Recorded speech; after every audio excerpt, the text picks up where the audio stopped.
നിങ്ങളുടെ ശരീരത്ത് അവിടെ ഇവിടെയായിട്ട് വേദന അനുഭവപ്പെടാറുണ്ടോ? അതോടൊപ്പം തന്നെ നിങ്ങൾ ഇമോഷണലി ഭയങ്കര സ്ട്രെസ്ഡ് ആയിരിക്കാം, അതല്ലെന്നുണ്ടെങ്കിൽ മെൻ്റലി ഡിസ്ട്രെസ് ആയിരിക്കാം, ഇങ്ങനെയൊക്കെ അനുഭവപ്പെടുന്നുണ്ടോ? നിങ്ങളുടെ വേദന നിങ്ങൾക്ക് മനസ്സിലാക്കാൻ പറ്റുന്നില്ല, നിങ്ങൾ പലവിധ ടെസ്റ്റുകൾ നടത്തിയിട്ടുണ്ടെങ്കിൽ അതിൽ നിങ്ങൾക്ക് യഥാർത്ഥ വേദനയുടെ കാരണം എന്തെന്ന് മനസ്സിലാക്കാതെ പോകുന്നുണ്ടോ?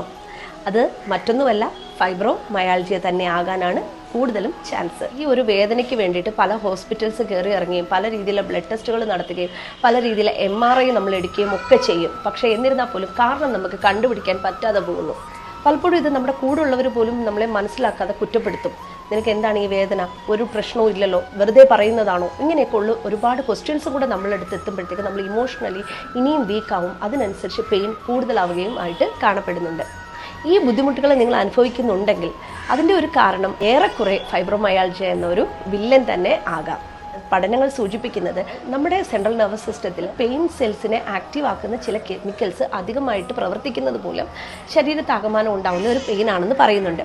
ആയുർവേദം എന്ന ഇതിനെ പറയുന്നത് വാദസംബന്ധമായിട്ടുള്ള ഒരു വ്യാധിയായിട്ടാണ് ഇതിനെ കണക്കാക്കുന്നത്.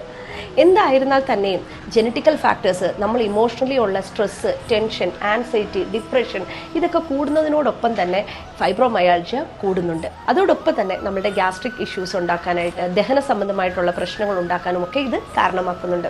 ഈ അസുഖമുള്ളവരിലോട്ട് റുമറ്റോയ്ഡ് ആർത്രൈറ്റിസ്, ഓസ്റ്റിയോ ആർത്രൈറ്റിസ് അല്ലെങ്കിൽ ആൻക്ലോസിംഗ് സ്പോണ്ടിലോസിസ് തുടങ്ങിയ അവസ്ഥകളിലേക്കും പോകാറായി കാണപ്പെടുന്നുണ്ട്.